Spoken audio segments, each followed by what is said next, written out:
Hello YouTube and welcome back to another video. So I'm going to apologize right now for this video not being about malware. Depending on the order that I release these videos in, I'm working on a couple others right now.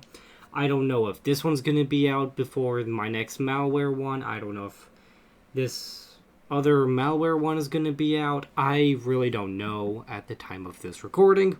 So I'm going to apologize as if I had released this beforehand, because I likely will.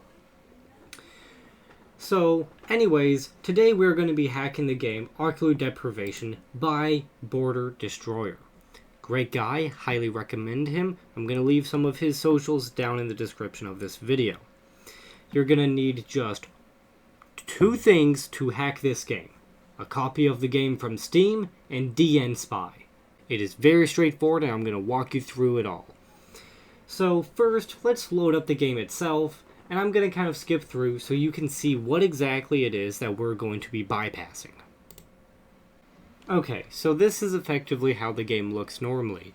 A very black screen, no? Let's click space. What's all that?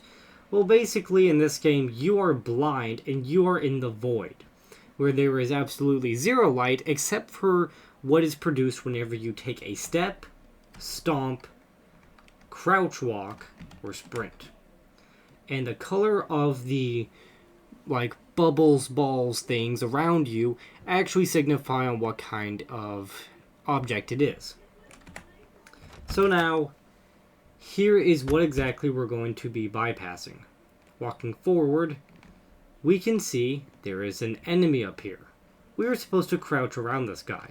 But let's say we're little Timmy with the IQ of Patrick's pet rock, and we decide to sprint right towards them. We die. So let's click retry.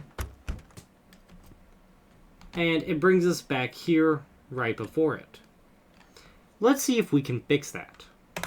So little Timmy can finally get past this one enemy. So we're going to quit the game. We're going to load up DNSpy. Now I'm using version 6.1.8, and I'm already inside of the game's files. Now I'm going to walk you through how to get there right now. Go to the game in your Steam library, right-click it, and click Manage. Then go into Browse Local Files. Once you have that, go into Ocular Deprivation Demo_data. Keep in mind, this technique only works for Unity games of my knowledge. So we go inside of this folder. You want to go into Managed. Now, inside of DNSpy, I will actually close out all of these windows for y'all. Just click on File, Open, and find assembly C#.dll. Open that up, and once you do, we need to click this little drop-down arrow to the left of assembly-C#. Once we do, we need to click the next drop-down arrow. Click the little drop-down arrow next to the dash. And for this game in specific, we need player behavior. Now, why do we need player behavior? If we scroll down, and if you know anything about C# and Unity programming, this will immediately stand out to you. This is a method designed so that every single event that happens on a 2D game, whenever there is a collision, it will compare the tag of that object to enemy, and if our player can die, meaning they are still alive. So, what happens is, if this is true, if both of this is true, everything in here is going to run. So, how do we prevent us from dying? Well, we edit this. So let's right-click, click Edit Method, or Control-Shift-E on your keyboard. You will then be prompted with this little window that you can move around and jiggle physics.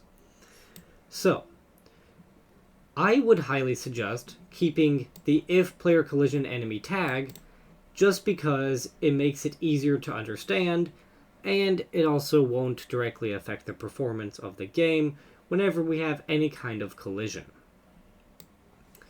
I say we delete everything but this.gm.ded equal true. So we just click backspace, and then we press it again until our cursor is at the top of this curly bracket. We then turn true into false. I did that quickly by pressing Ctrl and Shift left arrow to highlight the full word. Now, why are we turning this to false? Basically, it is always saying that even if we can die and we are colliding with the enemy, no matter what, we are not to die. So instead, I'm going to change this AND operation to an OR with double pipes. Now that means on any collision of any kind, we will never be sentenced to death. So let's compile this. We can then minimize this. We can now, click File, click Save All. Do not worry about any of these errors. Just click OK and minimize the window and go back to Ocular Deprivation and click Play. Okay, we're back at where we died last time. So let's just try and sprint right past this person, as we did last time. And nothing's going to happen whenever we collide with the enemy now.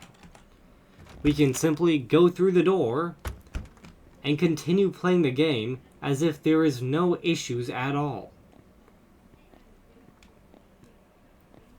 So yes, this has been a very basic introduction into game hacking and binary manipulation, and specifically DLL manipulation for Unity games.